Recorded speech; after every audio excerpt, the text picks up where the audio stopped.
Romans 13:7-8.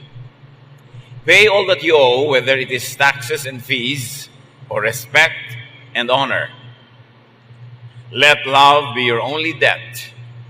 If you love others, you have done all that the law demands. Romans tells us that we have really one real debt to one another, and that is love. That if you love, you have fulfilled all the law. Pay your most natural debt, which is really love. Ang ating pag-aaral, pinamagatan natin, more than one blessing. Salamat po, Ama, dahil kayo'y Diyos na maibigin. At nawa sa lahat-lahat ng mga doktrina at mga katuruan, ito ang lubos naming maunawa at maipamuhay. Sa sandaling ito kami nagpapalinis, buuin niyo ang aming mga kasiraan, punuan niyo ang aming mga kulang, Panginoon. At ngayon, paging dapatin kami na tumanggap ng inyong pagtutuwid, pagtuturo, pagpapayaman ng aming espiritu. Kayo ang mangaral, lead us unto greater knowledge of you, lead us unto more practical spirituality, at nawa, Panginoon, yung kalooban niyo na kami magkaroon ng buhay na masagana, mapayapa, tahimik, maibigin, ay maganap sa pagsunod namin sa inyo. Lead your people, bless your people, lift up only your name. Father, we thank you, we honor you and seek you. In the name of Jesus our Lord. Isang kwentong masarap balik-balikan ng isang very dysfunctional and troubled family dahil marami sa mga nangyari sa kanila ay nagaganap sa maraming pamilya ngayon, kaya dapat kapulutan ng aral. Genesis 27:1-4. After Isaac had become old and almost blind, he called in his firstborn son Esau, who asked him, "Father, what can I do for you?" Isaac replied, "I am old and might die at any time. So take your bow and arrows, then go out in the fields and kill a wild animal. Cook some of the tasty food that I love so much and bring it to me. I want to eat it at once and give you my blessing before I die." So itong si Isaac ay isang bunga rin ng napakagulong pamilya dahil meron siyang half-brother na naging kaagaw niya sa maraming mga bagay at lumaki sila na laging merong ganong mga selosan sa pamilya. At siya man, itong si Isaac, ay inulit ang nangyari sa kanyang pamilyang kinalakihan. Meron na naman siyang paborito. At ang paborito niya ay ang kanyang panganay na anak na si Esau, na ayon sa kaugalian ay siyang tatanggap ng pagpapala at malaking-malaking mana mula sa ama imbes na yung ibang kapatid. At sa kanyang katandaan, sabi niya ay malapit na akong sumakabilang buhay, bago man lang mangyari yun ay manghuli ka ng hayop na lutuin mo ayon sa putahe na gustong-gusto ko, at pagkatapos kung kainin yon, ay bibigyan kita ng pagpapalang hinihintay mo, at ready na akong mamatay. So, a son's most coveted treasure is the father's blessing. At dapat nating unawain na sa sinaunang Israel, sa kanilang kultura, itong practice ng pagbibigay ng blessing sa isang anak, lalo sa panganay na anak, gave some social order. Nagkakaroon ng kaayusan ng lipunan dahil kung may kabuhayan ng isang pamilya, hindi nagkakahati-hati sa 8, 9, 10 anak na tige isang dakal na lupa na lang tuloy natira sa kanila. Napupunta ito sa panganay. At yung mga ibang kapatid ay aasa na lang, tutulong at mangangamuhan sa kanilang pinakamatandang kapatid para yung property ay buo at hindi magkawatak-watak. So there was some social order because of the Israelites. Property was everything. Real estate was everything to them. Hanggang ngayon, sa mga lugar na yan, ay pinagbabakbakan pa ang property, ang real estate. But the same social order also gave family chaos. Kung paano napaayos ang panglabas na lipunan, doon naman nagkakagulo ang pangloob ng mga pamilya dahil nagkakaroon ng mga hidwaan, mga selosan, at agaw-agawan. So, handa na ang tatay na ibigay ang blessing sa kanyang panganay na anak. maibigay lang yung gusto niyang kainin. Genesis 27, 5 to 10, Rebekah, the wife of Isaac, had been listening, and as soon as Esau left to go hunting, she said to Jacob, sa kanya naman paboritong anak na nakakabatang kapatid nitong si Esau, I heard your father tell Esau to kill a wild animal and cook some tasty food for your father before he dies. Your father said this because he wants to bless your brother with the Lord as his witness. Now, my son, listen carefully to what I want you to do. Go and kill 2 of your best young goats and bring them to me. I'll cook the tasty food that your father loves so much. Then you can take it to him so he can eat it and give you his blessing before he dies. Itong sariling ina ni Esau na panganay, narinig yung nagaganap na usapan between the father and the panganay son. At tinawag niya ang kanyang bunsong anak na paboritong si Jacob. Sabi niya, handa na ang tatay mong ibigay ang blessing sa kapatid mo. Unahan mo. Katayin mo ang iyong 2 pinakamabata at pinakamalambot na kambing. Dali mo sa akin, lulutuin ko ayon sa kagustuhan na putahin ng iyong ama at nang maibigay niya sa iyo ang blessing. So father had his favorite, mother has her own favorite. Perhaps to balance the inequity, dahil ang paborito ng tatay ay panganay, so naging pet naman ng nanay yung bunso para huwag naman sigurong dehado ang bunso. Or maybe because of simple bias. Kasi ang hilig nitong si bunso, kamukha ng nanay, lagi nasa bahay, nagluluto, nag-aayos doon.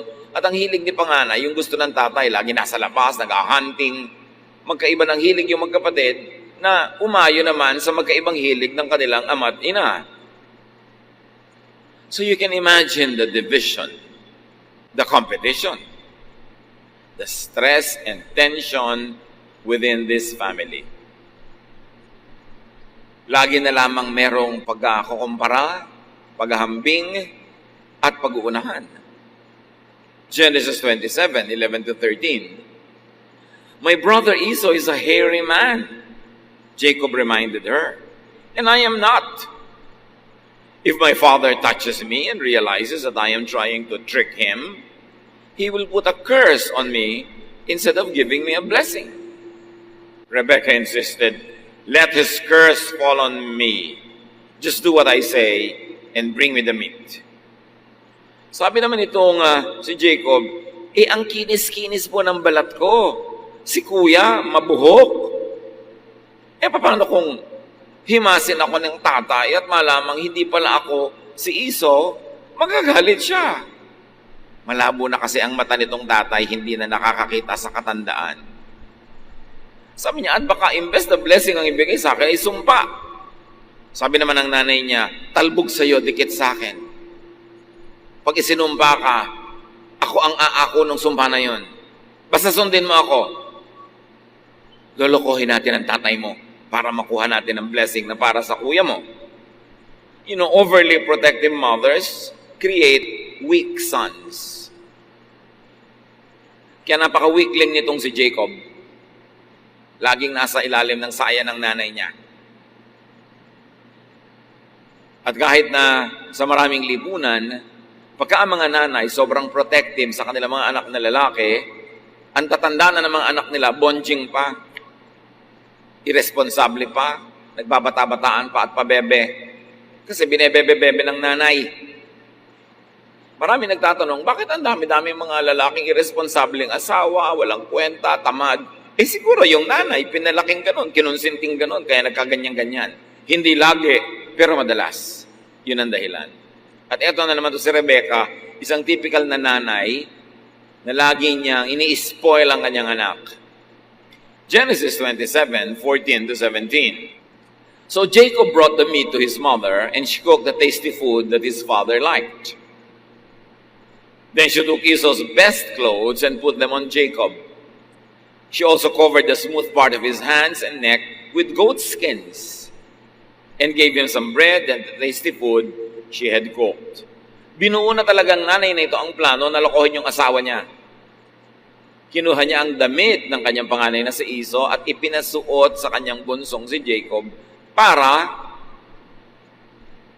pag inamoy-amoy ng tatay yung damit, ang maamoy ay yung amoy ni Esau. At yung makinis na balat, no problem.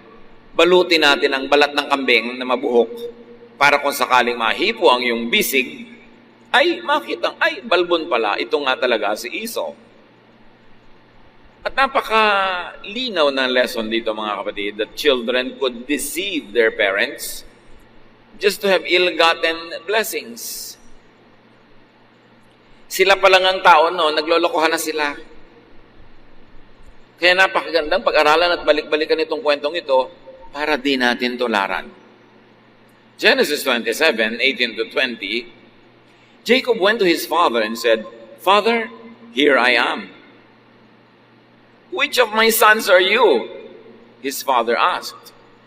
Jacob replied, "I am Esau, your firstborn. And I have done what you told me. Please sit up and eat the meat I have brought. Then you can give me your blessing." Isaac asked, "My son, how did you find an animal so quickly?" "The Lord your God was kind to me," Jacob answered. "Eto na po ako, dala ko na ang pagkain." Sabi, ang bilis-bilis mo namang nakapag-hunting. Sa sandali pa lang ang dumaan na panahon. Sabi niya, binless po ako ng Diyos. You know, deception needs the cover of more lies. May number one lie sila na siya si Esau. So may lie pa uli na costume, may lie pa uli na pagsisinungaling.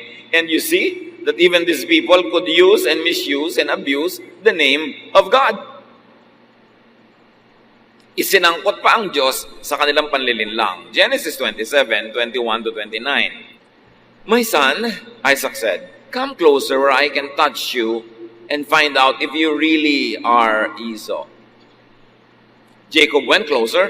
His father touched him and said, "You sound like Jacob, but your hands feel hairy like Esau's."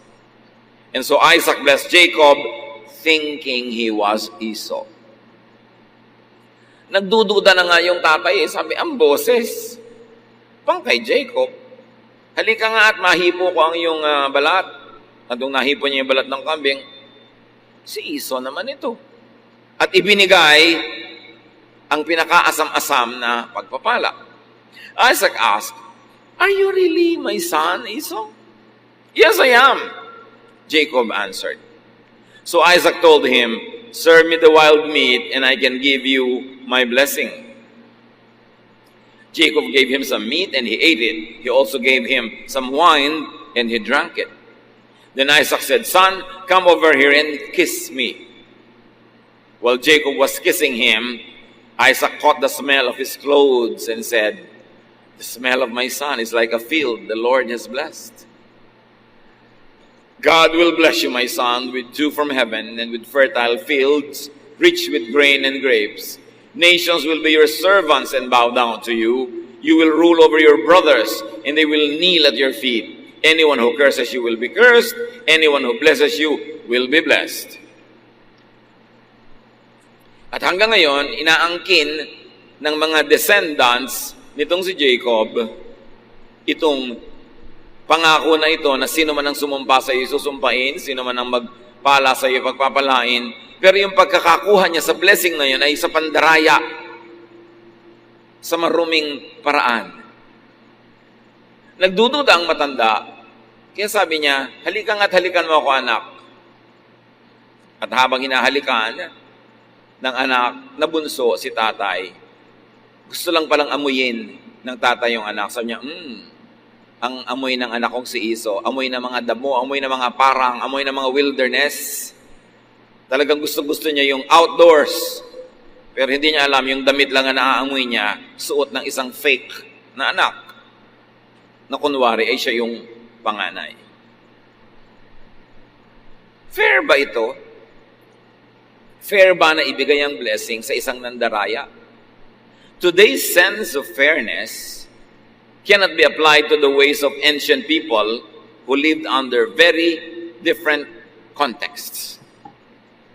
Hindi pwedeng i-apply natin ang mga values, sensibilities pag-iisip natin ngayon sa mga naganap sa mga buhay sa taong napakatagal na sa malayong oras at panahon at lugar na buhay sa ibang-ibang konteksto at mga kapaligiran.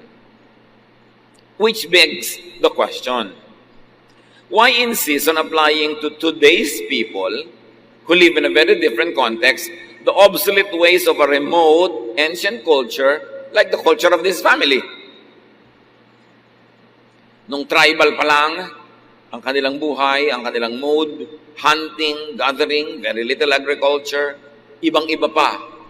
Marapat ba na ang mga paggawi, pamamaraan nila noon ay sapilitang ipamuhay ngayon sa ibang-ibang konteksto? Yan ay isang magandang usapin na dapat ipanalangin, pag-aralan, at pagbulay-bulayan. Genesis 27:30-33. Right after Isaac had given Jacob his blessing and Jacob had gone, Esau came back from hunting. He cooked the tasty food, brought it to his father, and said, "Father, please sit up and eat the meat I have brought you, so you can give me your blessing." Ang kawawang anak na panganay, matapos maghirap sa kanyang pangangaso, sa kanyang hunting, nagtagumpay, iniuwi ang kanyang nahuling hayop, at ito'y kinatay, inihanda, niluto, fair and square, ayon sa usapan, at pumasok sa tent ng kanyang tatay at sinabing, "Tatay, narito na po ang inyong gusto. Mangyari pong maupo kayo at papakainin ko na ito sa inyo at ibigay nyo na sa akin yung blessing." "Who are you?" Isaac asked. "I am Esau, your firstborn son." Isaac started trembling and said, "Then who brought me some wild meat right before you came in? I ate it and gave him a blessing that cannot be taken back." "Sino ka?" "Abay, di wala na pang iba kundi ang anak niyong panganay, si Esau." Nangatal ang matanda, nanginig, nangatog, dahil merong napakalaking naganap na mali. Sino yung nandito kanina? Ibinigay ko na ang pagpapalang di na mababawi. Ang tanong, why not?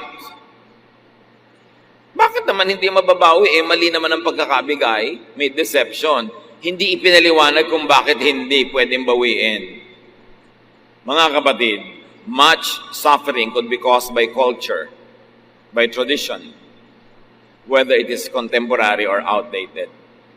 Maraming pagdurusa ang tao dahil sa mga self-imposed rules, regulations, social mores, social conventions, mga kaugalian na nagpapahirap sa buhay ng tao. Bakit naman hindi pwedeng bawiin? Mali naman ang circumstance ng pagkakabigay. But in any way, mali man at tama, at itong mali naman, paninindigan na. Sabi, hindi na pwedeng bawiin. Can you imagine all the suffering that will happen just because a mistake is not corrected? Social conventions, traditions, and laws serve the interests of the majority, the normal, so-called, the powerful. Sila ang tunay na pinaglilingkuran ng mga kaugalian at mga batas. Dahil silang mga nakakapanaig, silang mga makapangyarihan sa lipunan, silang merong mga otoridad, ang gumagawa din ng mga batas na natural ay ayon, katig at mabuti para sa kanila. Yes, up to a point, traditions and laws give order to society, but it is not always fair to everyone. It usually serves the purpose of the powerful, or it only serves the purpose of the status quo para ma-maintain ang order ng society. Magdusa ka na lang kung ikaw yung nag-fall sa crack, kung ikaw yung hindi kasama sa mga normal na makikinabang sa mga batas at mga tradisyon na kamping-kampi sa mga normal, sa mga nakakaangat at sa mga may kapangyarihan. And this is what Jesus labored to correct. Jesus gave attention and importance, freedom, relief, rest, and love to the marginalized, the oppressed, the vilified, the condemned, the outcast. Nagkakaroon ng maraming outcast. Tulad nitong si Esau, magiging outcast na siya. Hindi na siya magkakaroon ng rights, kahit mali ang pagkakabigay doon sa bunsong anak. Maraming ganon sa ancient societies. Para lang sa kaayusan, magdusa ka na lang. At sino ang nag-enjoy ng kaayusan? The powerful, the favored. Itinuwid yan ng Panginoon dahil liko. Nakakapagod, nakakagulo ng isip, nakakapagpawatak-watak sa mga pamilya, mga kung ano-anong kaugalian, kaya napakaraming itinuwid ni Jesus. Mga batas na, institusyon, tradisyon ng Israel, pero yung mga yan ay itinuwid ni Jesus para sa ikabubuti ng napakaraming tao na napag-iiwanan, nakakawawa, naaapi ng sistema. But that's already moving fast forward. Going back to this family, Genesis 27, 34 to 35.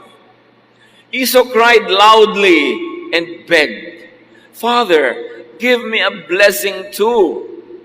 Isaac answered, "Your brother tricked me and stole your blessing." Bigyan niyo rin po ako ng pagpapala. Iniloko ako ng kapatid mo. Ninakaw na ang pagpapalang para sa iyo. Ang binlame na naman nitong tatay, hindi yung sarili niya, na makakain lang, hindi na nagsiyasat. Nagdududa na nga, hindi pa nagsiyasat ng husto dahil nang ibabaw sa kanya yung kanyang appetite at gusto niyang kumain. Ang sinisi, yung anak. Pinalaki kasi siyang spoiled ng kanyang sariling ina. Kaya ngayon, hindi siya marunong mag-take ng responsibility kahit matanda na siya. Ang binlame niya, yung anak. How about parental responsibility? Sa mga ganong uri ba ng ugali, asal at panloloko ng yung anak ay laging siya lang na may kasalanan o malaki ang pananagutan ng magulang? Sabi nga ni Balagtas, ang dapat magturong tamad na magulang ay hindi nagturo. Genesis 27, 36 to 38. Esau replied, "My brother deserves the name Jacob because he has already cheated me twice." Sabi niya, not once, but twice. The first time he cheated me out of my rights as a firstborn son, and now he has cheated me out of my blessing. Then Esau asked his father, "Don't you still have any blessing left for me?" Talaga bang wala nang natira kayong pagpapala para sa akin? "My son," Isaac answered, "I have made Jacob the ruler over you and your brothers, and all of you will be his servants. I have also promised him all the grain and grapes that he needs. There's nothing left I can do for you." Anong klase namang magulang yun sasabihin sa anak? Wala akong magagawa, anak. Kahit alam na niyang mali ang nangyaring transaksyon. So humihingi yung anak ng kahit man lang katiting at natira at tira-tirahang blessing, the father gave the opposite. Sabi niya, magiging alipin ka ng iyong kapatid. Sa kanya mapupunta ang lahat ng mga biyaya. "Father," Esau asked, "don't you have more than one blessing? You can surely give me a blessing too." Then Esau started crying again. Esau was not asking for his brother to be disinherited. He was just asking for an extra blessing. Genesis 27, 39 to 40. So his father said, "Your home will be far from that fertile land, where dew comes down from the heavens. You will live by the power of your sword and be your brother's slave. But when you decide to be free, you will break loose." Jacob makes it worse. Parents could will and cause their own child's doom.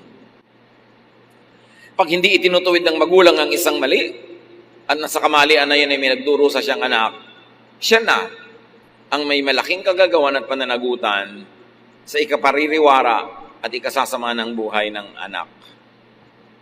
Pinaninindigan niya, pati mali. Dapat sana ituwid niya yon. Genesis 27:41, Esau hated his brother Jacob because he had stolen the blessing that was supposed to be his. So he said to himself, "Just as soon as my father dies, I'll kill Jacob. Nakita niyo ang bunga? Namuhi si Esau sa kanyang kapatid na kung itinuwid lang ng tatay at pinirusahan yung ng lokong anak, hindi mamumuhi itong isa. Alam niyo, nakakamuhian ka lang naman pagka hindi ka nako-correct. Kaya yung mga anak natin, mga bata, mga apo na saksakan ng likot, saksakan ng sutil, saksakan ng pasaway, nakakainisan nyo ng iba. Lalo't hindi nyo itinutuwid, nang babasag na, nananagasa, ang gulo-gulo, ang ingay-ingay, nangaabala, hindi nyo pa sinasaway, maiinis sa kanya ang lahat ng tao. Pero subukan nyo, sabukain lang isang beses yung batang yan, sasabihin pa ng mga iba, kawawa naman yung bata. Kasi naaawa naman sila dahil sinabuka mo. Pero habang ini-spoil mo, tinarantin mo yung makulit na bata, galit na galit sa kanya yung mga tao. Pag talikod mo, gusto nilang kalmutin yung anak mo. Kung ayaw nyo ang mga anak nyo ay kainisan ng iba, disiplinahin nyo. Hayaan nyo sa inyo mainis dahil parang ang istrikta nyo kesa sa bata mainis. Gusto nyo mapamanahan ng anak nyo na maganda? Yung ang mga taong nakakasalamuhan niya ay natutuwa sa kanya, hindi yung nabubuisit sa kanya. Yun ang magandang pamana. Kaya pag ini-spoil mo yung bata, ang ipapamana mo sa kanya, yung makayamutan siya ng lahat. Kasi lalaki siyang selfish, lalaki siyang mayabang, lalaki siyang walang pakiramdam, hindi nakikiramdam sa kapwa. Anong uri ng reaksyon ng madla ang mangyayari? Hindi magandang pamana yung ganon. Parental misdeeds could divide their own children. Pag may mga magkakapatid na nag-aaway-away, nagbabangay-bangayan, lalo sa mga property, sa mga ganyang bagay, hindi lagi, pero madalas, may pananagutan yung magulang. Nagkanya-kanya sigurong pet, nagkanya-kanyang favorite, nagkanya-kanya ng uri ng unfairness doon sa hindi paborito. Ang bunga tuloy, hindi nagmamahalan yung magkakapatid, sila naghihidwaan dahil yung hindi pantay na pamamalakad ng mga magulang nila ang nagturo sa kanila to preserve themselves and to attack the brother or the sister. Parental misdeeds could cause and perpetuate sibling rivalry and distort and destroy their child's personality. Hindi ako magsasawa na balik-balikan ang mga katuruan na ito sa dami na ng nakita kong tao na tumanda na lang at lahat, wasak ang kalooban, basag ang puso, lusaw ang utak kasi lumaki sila na hindi nila naramdaman na minahal sila o kaya ay hindi fair ang pagtanaw ng mga magulang. Akala nyo ba ang mga bata kung unfair kayo? Paborito nyo si A? Akala nyo ba hindi ramdam yun ni B? Akala ba natin ang mga bata hindi matatalino? Ramdam na ramdam nila yun. Alam na alam nila yan. Binigyan sila ng kalikasan ng capacity to survive. So naturally, they know how to survive. They will sense who their friends are and they will sense who their enemies are at young age. At napakahirap na ang tanda-tanda na hindi pa makarecover dahil sa maling pagpapalaki ng magulang. Genesis 27:42-45. When Rebekah found out what Esau planned to do, she sent for Jacob and told him, "Son, your brother Esau is just waiting for the time that he can kill you. Now listen carefully and do what I have to say. Go to the home of my brother Laban in Haran and stay with him for a while. When Esau stops being angry and forgets what you have done to him, I'll send for you to come home. Why should I lose both of you, my sons, on the same day?" Ito namang nanay na ito, ang magaling na ina. Nung nalaman niya na yung panganay niya ay gustong patayin yung bunso, sa halip na sabihin niya sa bunso niya, ay, mag-sorry ka sa kuya mo, halika i-correct natin ang mga bagay-bagay para hindi maging kriminal ang kuya mo, para hindi ka mapatay. Aba, ang sabi pa, magtago ka muna. Nag-text siguro sa kanya, Mami, anong gagawin ko? Magtago ka muna. Bala kang patayin ang kuya mo. Huwag kang papakita. Huwag kang sisipot. Sabi niya, kahit na malayo ka sa akin, sinbali na. Pag nalang humupa ang galit ng kuya mo, tsaka ka bumalik, bakit kailangang mawala kayo sa buhay ko ng sabay? Kasi alam niya, nawala na si Esau dahil sa kanilang pandaraya. Parang isa na lang ang anak niya. Sabi niya, bakit ko hahayang ikaw nakaisa-isang natitira kong anak ay mapatay pa? So ang nangyari sa nanay na ito, nawalan siya ng panganay, nawalan din siya ng bunso. At maraming mga ganyang magulang burara sa pagpapalaki ng anak. Kayo, baka may mga paborito para sa inyo ang kwentong ito. Sasabihin ng iba, Pastor, hindi naman po maiwasan, medyo matimbang yung iba. Oo nga, kasi siguro lagi kang inaabutan ng kape, kinakamot ang likod mo, nilalagyan ng katyali sa mga eksema mo. Siyempre, matimbang ng konti yon. Pero huwag mo naman masyadong ipahalata, kasi anak mo rin yung iba. Huwag naman yung harapan-harapan. Anak, darito ang tiyan ng bangus. O ikaw, eto ang kaliskis. Sa'yo yan. Ano siya? Pusa. Lagi nilang may paborito. Pag may pasalubong, isang pirasong hopya para lang doon sa kay sintang anak. Yung iba, wala. Alam nyo, kaya nagkaaway-away magkakapatid na ganyan. Kagagawa na magulang. Dapat nga, pagka nagkakainggitan, ikaw pa magsabing, hindi, mahal ka ng ate mo. Hindi, mahal ka ng kuya mo. Ganun dapat ang magulang. Nagbabalance, hindi yung may kakampihan pa. Mamaya yung mag-asawa na ang magkaaway kasi may kanya-kanyang kinakampihan. Hindi isinulat ang mga kwentong ito para maging dekorasyon ng buhay natin. Isinulat yan para pag-aralan at kapulutan ng aral. Through misdeeds, parents could lose their children. Napapariwara, nawawalay, may nakukulong pa, may napapatay, may nakakapatay, na hindi sana dapat mangyari o minimize lang dapat yung mga ganon kung pinalaki ng tama. Anong kinalaman nito sa topic natin na more than one blessing to pay your most natural debt, which is love? Bakit kasi hindi nalang itinuwid yung mali? At bakit hindi hinati ang pagmamahal at pag-ibig? Dahil sa tradisyon? Dahil sa kaugalian? Itutuloy mo pa rin yan kahit hindi maganda ang resulta sa iyong buhay, kahit na naghahati sa iyong pamilya, kahit na unjust? Ang mga tunay na anak ng Diyos ay dapat mag-isip. Kaya maraming tradisyon ng Israel itinuwid ni Jesus, kahit Sabbath. Sabi niya, kung nakakabuti sa inyo magtrabaho sa Sabbath, di magtrabaho kayo. Why follow the law to the letter to the point that you are oppressed? Sabi niya, Sabbath was made for man, not man for the Sabbath. Romans 13, 8-14. Let love be your debt. If you love others, you have done all that the law demands. Can you imagine Paul interpreting all the laws of Israel? Sabi niya, alam nyo, ang tanging utang nyo lang sa kapwa, ang utang na ibigin siya at mahalin. Pag mapagmahal kayo, natupad nyo na ang lahat ng kautosan. Yung pala, ang lahat dapat ng interpretation at application ng kautosan, maging loving ka, considerate, and loving, and kind,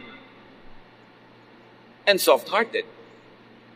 Na kahit hindi ka relihiyoso, pag maibigin ka, daig mo pa ang relihiyoso.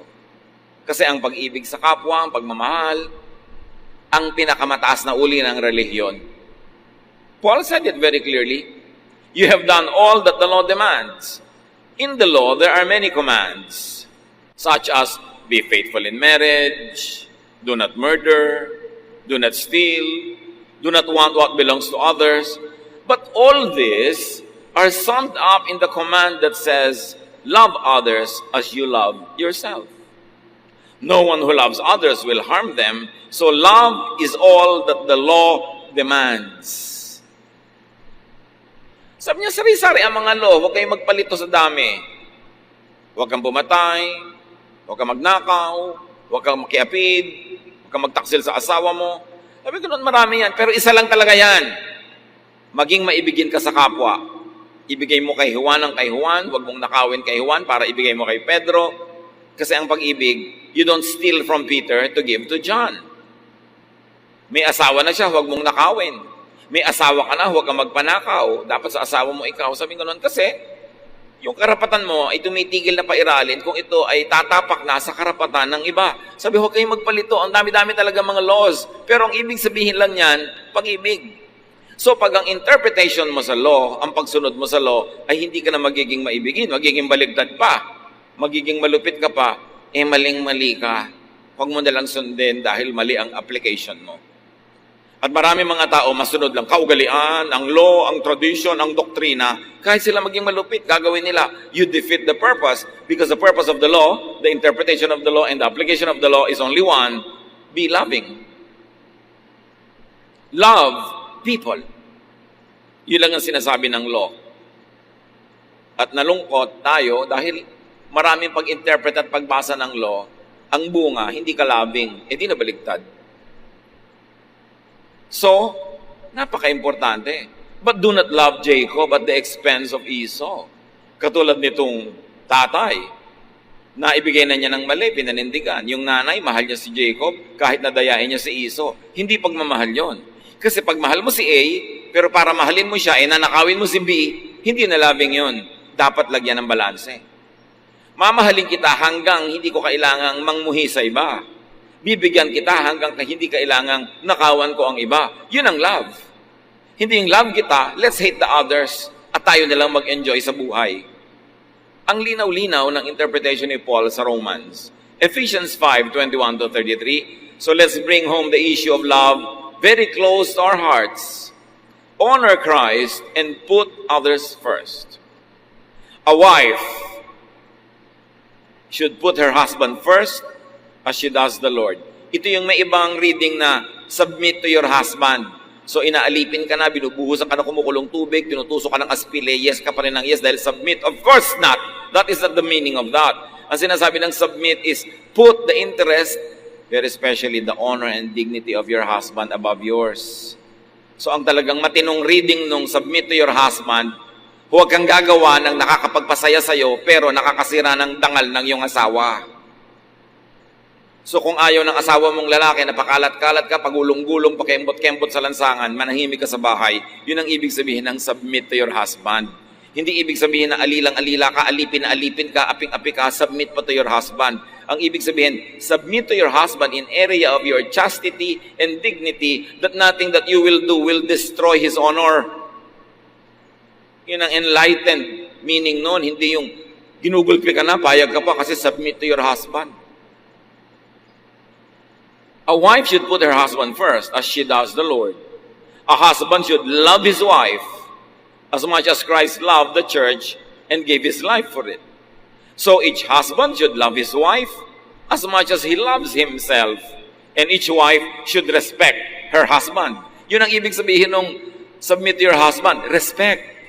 At ito, very clearly in terms of sexuality and morality, respect your husband, submit to his dignity. Isurrender mo sa kanyang dignity ang mga iba mong hilig at gusto sa buhay. Pero, exchange yun. The wife submits to the husband in terms of chastity and cleanliness and holiness, but the husband loves the wife as his own body, as Jesus loves the church. Hindi yung pareho lang kayo nagtrabaho maghapon, pagdating sa bahay, si wife lang lahat-lahat. Siya pa ang mamamalengke, pagkagaling sa office, magkakaliskis ng isda, magluluto, maghahain, pagkatapos magliligpit at maglalaba at mamamalansya para sa isusod yung bukas. Tapos ikaw nanonood ka lang ng TV. Hindi yun love. Kailangan tinutulungan mo, lalo hindi mo naman nabibigyan ng maraming pera para meron siyang mga katulong. Sabi, dapat ikaw ang tumulong, husband. Ano ka, si Emperor Caligula? Ang liit-liit naman ng sweldo. Tapos among-amo. Dapat fair. Yun ang sinasabi nitong verses na ito. Yan ang love in action. Na hindi ako magpapahinga at your expense. Hindi ako magpapakaginhawa na ikaw lang ang napagod. Love your partner. Yun ang ibig sabihin. Respect your partner.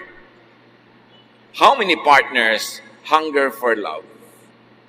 Gano'ng karaming wives or sometimes husbands ang mga lihim na kinikim-kim na sama ng loob at hinanakit kasi ang feeling nila hindi sila minamahal enough. Hindi naaalala ka nila mga birthday. Yung pa namang wife mo, birthday, re-regaluhan mo ng rice cooker. Pagkain mo rin ang lulutuin niya doon sa rice cooker na yon. Dapat pagka-regalo kay wife, pang personal, hindi vacuum cleaner. Para sa buong pamilya yun. Kunwari pa, birthday gift. Bumili ka lang ng gamit sa bahay, itinapat mo sa birthday niya para ka makatipid. Kailangan pang kanya talaga. Yun ang maraming mga wives hindi lang kumikibo kasi nahihiyang kumibo. Iniisip nila parang hindi naman dapat kumibo. Pero hindi sila kontento sa pagmamahal ng husband. So, makiramdam ka naman. Akala mo kung sinong prinsipe tonyoso na ikaw si lover boy of the world. Yun naman pala ay ang asawa mo ay lungkot na lungkot. Kailangan makiramdam. Ephesians 6:4, parents, don't be hard on your children. Ang linaw ng turo, don't be hard on your children. Kung ang talent nila talagang pang 10th honorable mention, huwag nyo nang pilitin maging valedictorian. Don't be hard on your children. Siyempre, meron namang 10th honorable mention, baka 11th pa nga. Kung yun ang assignment niya sa buhay, best na naman niya, ginawa na niya, huwag niyong pilitin. Mga nanay-nanay naman kumisa, sila ang nagko-competition, yung mga anak ang props. So, importante, love your children. Many parents are not aware of this, but many children hunger for love.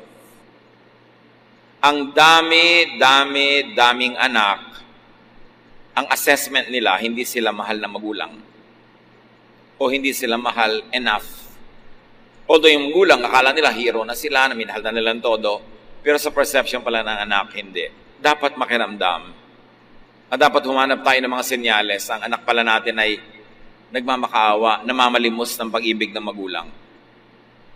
Exodus 20, verse 12. Respect your father and your mother, and you will live long in the land that I am giving you. And in so many words and many other verses, love your parents. Children, love your parents. Para yung first half of our lives, our parents are the ones doing the loving most of the time. Pero dapat yung second half of our lives, we are doing the loving. Nagpapalit ng role ang anak at magulang. Habang bata pa ang magulang, siya ang nagmamahal ng todo-todo sa anak. At pag tumanda na yung magulang, yung anak naman ang nagmamahal ng todo-todo sa kanya magulang. Gaano karaming magulang ang hindi lang kumikibo, pero sa kanilang panukat, hindi sapat ang pagmamahal sa kanila ng kanilang anak. Hindi sapat ang pagpaparamdam at pagpapakita, lalo't nagkaroon na ng asawa at sarili ring mga anak, halos ay malimot ang magulang. A lot of parents grow old, sail into their sunset years, sad, hungry for love, especially at old age. Love your parents. That is a very clear teaching of Scripture. Huwag makalimot. Di lang dahil may sarili ka ng asawa at mga anak, ay ipapaisang tabi mo na ang iyong role to love your parents. Lalo ko ang magulang nyo'y nabawasan na sa makabilang buhay ng isa na lang yun natira. Mas sensitive yun, mas malulungkutin, mas maramdamin. Kailangan mas dadagdagan ang ating pagpapatunay at pagpaparamdam ng ating pag-ibig. Matthew 5:43-48. You have heard people say, love your neighbors and hate your enemies. But I tell you, love your enemies and pray for anyone who mistreats you. Then you will be acting like your Father in heaven. He makes the sun rise on both good and bad people, and He sends rain both for the ones who do right and for the ones who do wrong. If you love only those people who love you, will God reward you for that? Even tax collectors love their friends. Even bad people love their friends. If you greet only your friends, what's so great about that? Don't even unbelievers do that? But you must always act like your Father in heaven. Pag sinabi kasi sa Bible nung araw na tax collector, ibig sabihin sinner or bad, it doesn't follow ngayon na yun ay ganun din. Maraming tax collectors na honest. Pero ang ibig sabihin ng original language na yan ay bad. So sabi, kung masamang tao nga maibigin sa mga nagmamahal sa kanila, edi kung ang mahal mo lang yung nagmamahal sa iyo, walang kang pinagkaiba. Pero dahil anak ka ng Diyos, dapat nahigitan mo yung ginagawa ng mga karaniwang tao. Yung kaaway mo, mahalin mo rin. Nakita nyo, love your neighbors. At extreme pa nga love your enemies.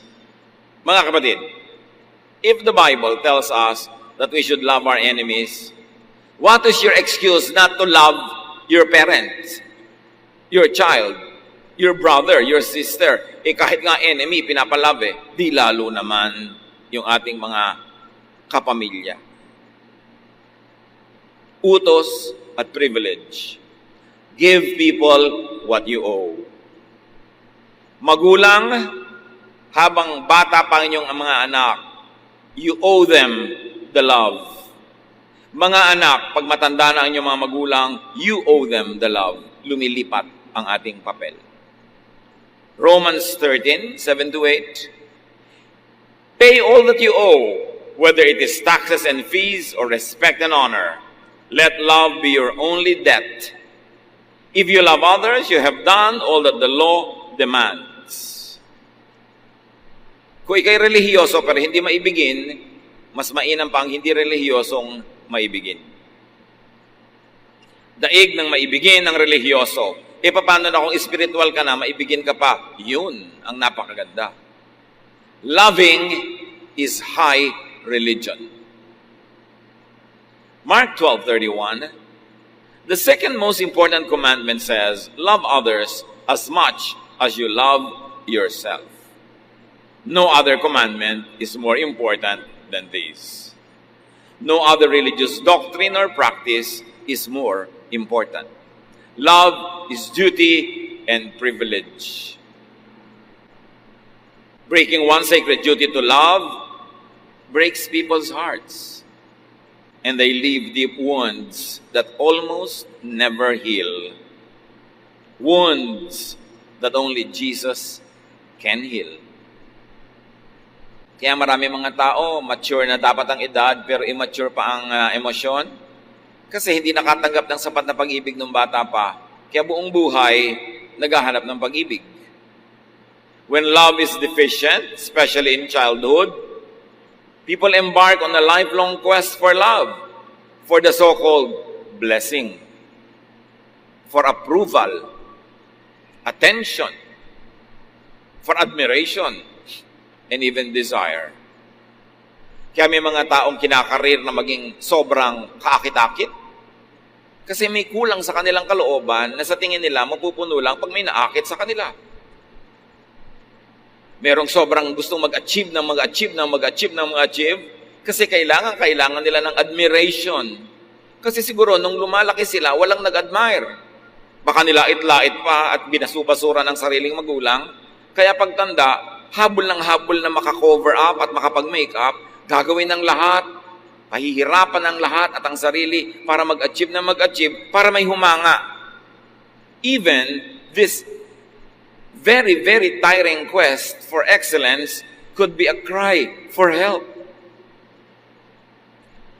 Kaya kanya-kanya nang gawa ng gimmick para mapansin, para mapuri.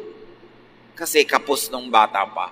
You see, mga magulang, pag nagkulang tayo sa pag-ibig, pagmamahal, pag-aruga, pagbigay ng attention, pagpuri sa ating mga anak, sa tamang paraan, pagkulang doon, buong buhay, hinahanap nila ang kapalit at katumbas nun.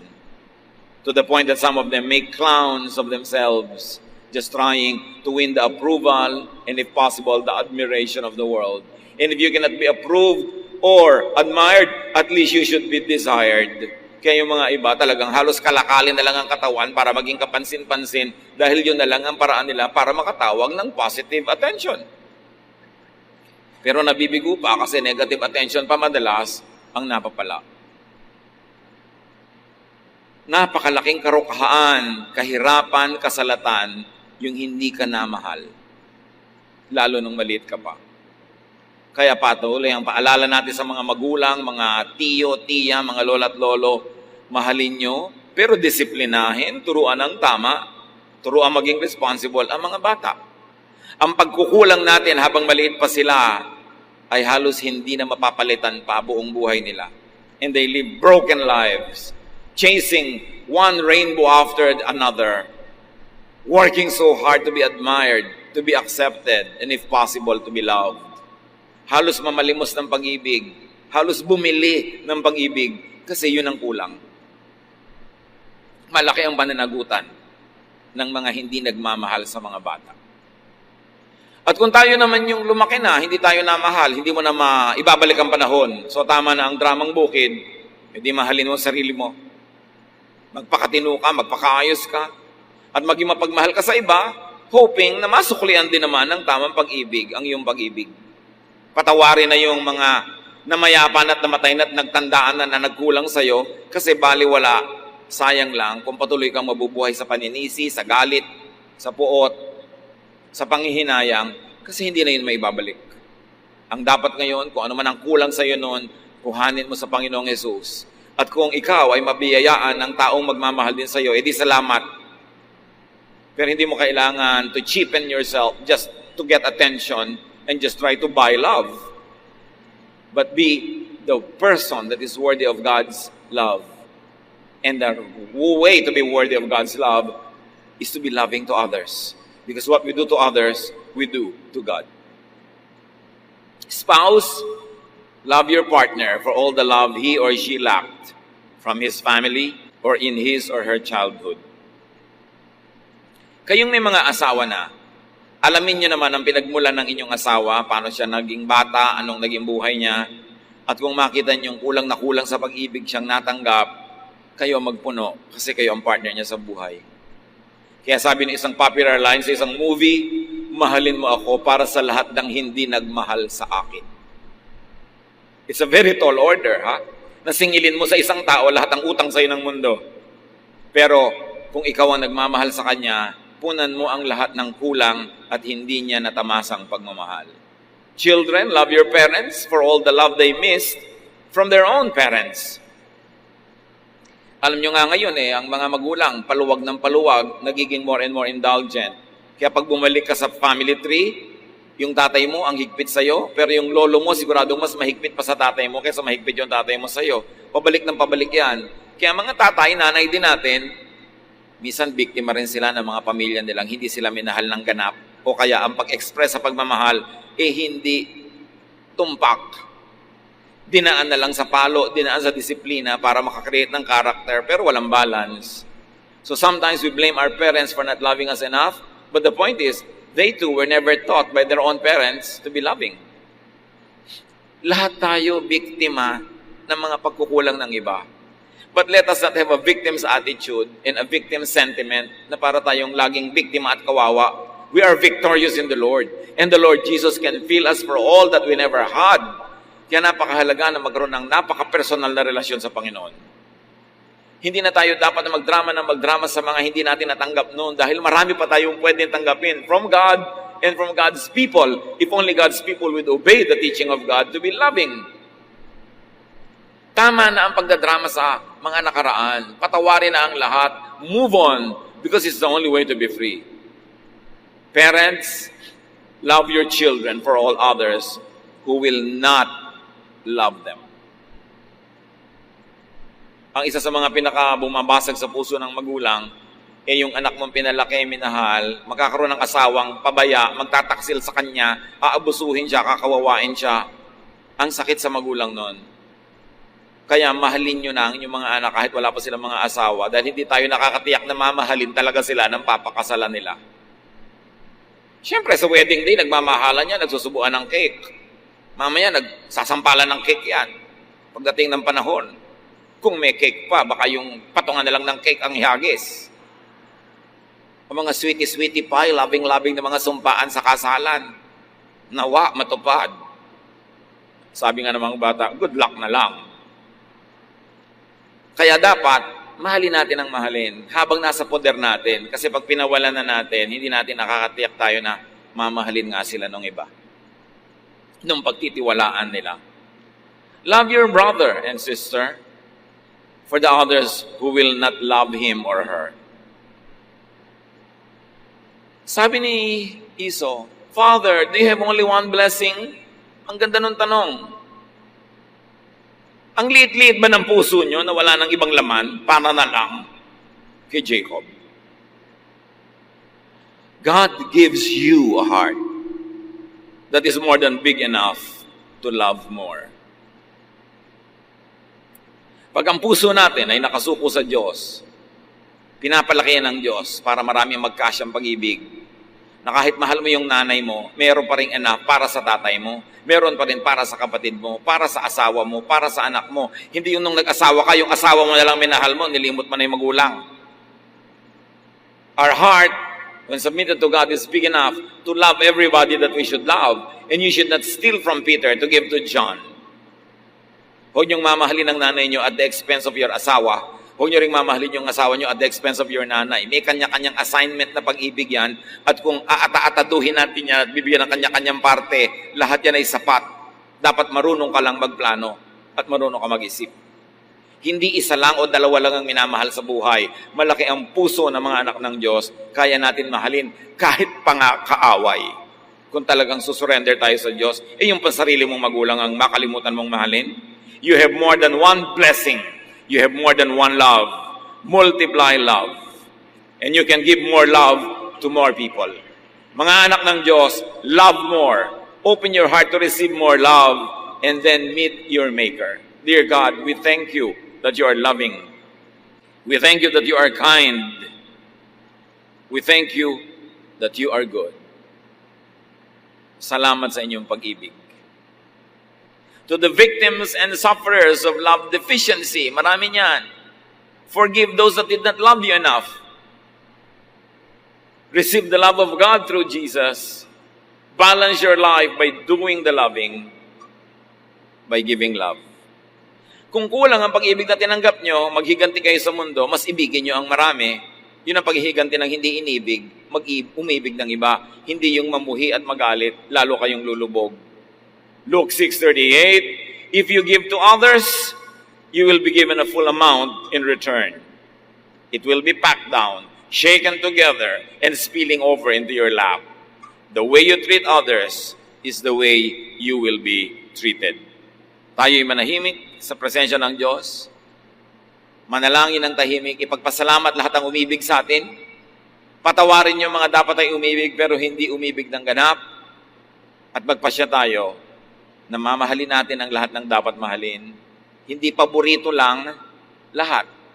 Dahil kasya ang pag-ibig na ibinibigay ng Diyos para sa atin, para maging proper, correct, and enough ang pagmamahal natin sa iba. Dear Lord, turuan niyo kami na maging mapagmahal. Sa mga kinapos ng tinanggap na pag-ibig, teach us to move on. Tumigil na kami ng pagpapa-impress para lang may humanga, ng pagkakalat-kalat sa mga kung saan-saan para lang may maakit. Turuan mo kami, Lord, to be happy with ourselves and with the way that you have blessed us, and teach us to be blessings to others.